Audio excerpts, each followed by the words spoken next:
that this bill will give them more teeth. Mr. Speaker, I commend the bill to the House. The question is that the motion be agreed to.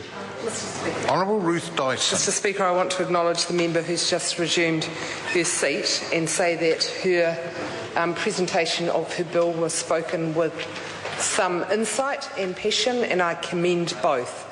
I'm very pleased that Labour is supporting this bill. Mrs Dean said she wanted to see better protection of New Zealand's wildlife, natural and historic resources, and she talked about the jewelled gecko on Banks Peninsula and Otago Peninsula, and as a Member of Parliament who used to represent that before it was stolen unkindly from me by the Honourable Amy Adams and put into the Selwyn electorate, I was privileged to see those geckos on a number of occasions and really enjoyed them. I know the former Minister of Conservation, the Honourable Dr Nick Smith, was part of those experiences as well, when he wasn't kayaking in Akaroa Harbour waiting for a reserve to be put there, and the reserve's still not there, Dr Smith, so get back in that job and let's get it progressed. Mr Speaker, I remember not very long ago having a bill that made quite a small amendment to the Resource Management Act, but it was one that, in my view, was quite significant because it changed the part of the Resource Management Act that allowed for private enterprise to compulsorily acquire land in order to progress their projects. And I thought it was something that really should have deserved a cross-party support in the House. And I remember the Honourable Dr Nick Smith's contribution in that debate. Well, perhaps my colleague Grant Robertson is correct, they are always memorable. I certainly remember this one because he said that we shouldn't do little bits of changes, even though it was a member's bill. We should look at the whole issue. We should look at a comprehensive approach. He was talking about the Resource Management Act. So I am looking forward to Dr Smith's speech tonight when he, with the same consistency of principle, refuses to support his colleague Jackie Dean's bill on the basis that this isn't even a tinkering. It's not even worthy of a description of tinkering. It is such a small amendment, but it is significant. But it's very comparable to the Resource Management Act amendment that I introduced that Nick Smith railed against and then led the vote against. So while supporting this, I look forward to his contribution because I'll be giving him marks out of 10 for consistency, and I'd like him to score highly on that point. So ensuring, as the bill does, that not only are the penalties for, as the member described, trying to smuggle our precious gecko, etc., out of the country, or releasing pests into natural reserves. It's another one of the penalties. Not only are the penalties increased in this bill, but actually they're made more consistent, and I think that's a very good thing.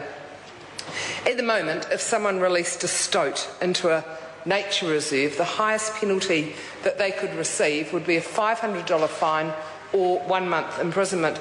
That in itself is quite bizarre because $500 doesn't seem all that much actually, but 1 month imprisonment seems like quite a lot. So I think there's even some inconsistency within the existing penalty regime. Under the National Parks Act, if part of a national park was carved off and converted to pasture or a stand of trees, and then that was milled, the highest penalty is $2,500 or 3 months imprisonment. So you've got quite an inconsistency between those offences. But if those same offences then happened in a conservation area, such as the Kaimanawa Conservation Park, the maximum penalty for the same offence would be $10,000 or 12 months in prison. So again, you see, how did this all come about? Well, it came about because we didn't have an overview in the way that the member has provided for in this member's bill. And we know that national parks typically protect areas of higher value than conservation areas, so it's even more foolish. Mr. Speaker, so while Labour will be supporting this bill, and I certainly look forward to the debate at the Local Government and Environment Select Committee, if that is indeed where it's referred after the vote, I have to say that out of all the things that are happening in the conservation space, I would have thought that a member of the government might have used the opportunity of a Members' Bill to make sure that the fundamental role of the Department of Conservation was secured and perhaps even, might be a bit dramatic for the National Party, but perhaps even enhanced. Not just leave the status quo, but the Honourable Nick Smith's eyes are lighting up because I know that's what he'd want to do with it. Not just retain the status quo, but strengthen the role of the Conservation Department. What we've seen over the last 4 years is a real dumbing down of the department, and I think that is a huge shame, and it's one that we'll pay for over the longer term quite significantly. The National Party sees the environment and the economy as separate entities that need to be balanced rather than dependent on each other, two sides of the one coin, which is the way Labor sees those issues. So the Department of Conservation has lost its place as a critical player in our public policy. We don't have the advocacy role we certainly don't have in the Minister, an advocate for conservation issues. We saw the Minister just stand back and watch Jerry Brownlee and Stephen Joyce bowl over her views in terms of mining in Schedule 4 land, and it wasn't really until thousands of New Zealanders got on the street and protested against the possibility, not of mining, wasn't against mining, it was against mining in our most special places, the pieces of land that are protected under Schedule 4 of the Crown Minerals Act. Those pieces of land are there for a particular reason, and they should be protected. That's why they're put under Schedule 4 of that legislation.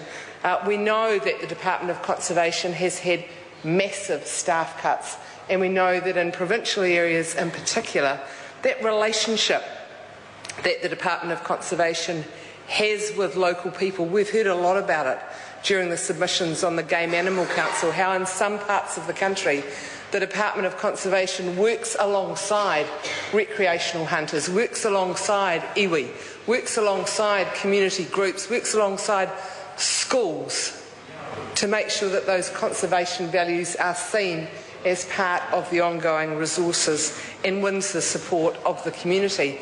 But what we've seen in other areas is through the staff cuts that the National Government has imposed on the Department of Conservation, the staff have been centralised, they've moved to other parts of the country, and those relationships are just not possible. There are not local people doing that job anymore.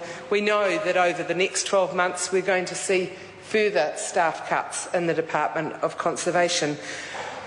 One of the areas that is of the most concern is the lack of scientific research that is now available as a core function of the Department of Conservation.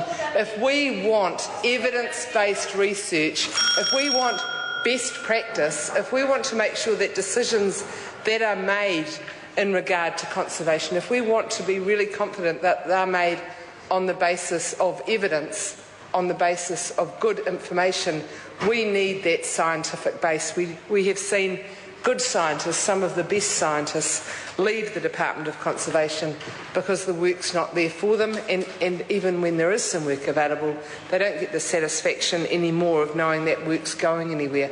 I hope that the Minister of Conservation, when it comes to the next big decision she has to make, is able to get some courage, which she hasn't demonstrated in many recent decision-making processes, and that is in regard to the protection for Maui's dolphins. The submissions have just closed this week, and thousands of New Zealanders put in submissions calling for protection of the most endangered dolphin, and a dolphin that is New Zealand's dolphin. There are only 55 adult Maui's dolphins left, and I implore the Minister to use her power as Minister of Conservation to not be pushed back by the people in her cabinet who don't care nearly as much about our dolphin or our reputation internationally as they do about so-called economic benefits. There is a bottom line, and I think that the future of a species that we are responsible for protecting should be a big part of that bottom line. I want the Minister of Fisheries to put some money into sustainable fishing practices for New Zealand so that instead of the fishing industry losing out of a decision to protect the Māoris dolphins, that we can get a win-win situation. But at the moment that's not happening. The Minister of Conservation is standing by and letting the Minister of Primary Industry run the place. Mr Speaker, I think that's a great shame. The conservation values that we have in New Zealand are important to us. This bill will give us an opportunity to make better sense of our penalty regime, but also to give better protection to some of our threatened species. Nikki Wagner.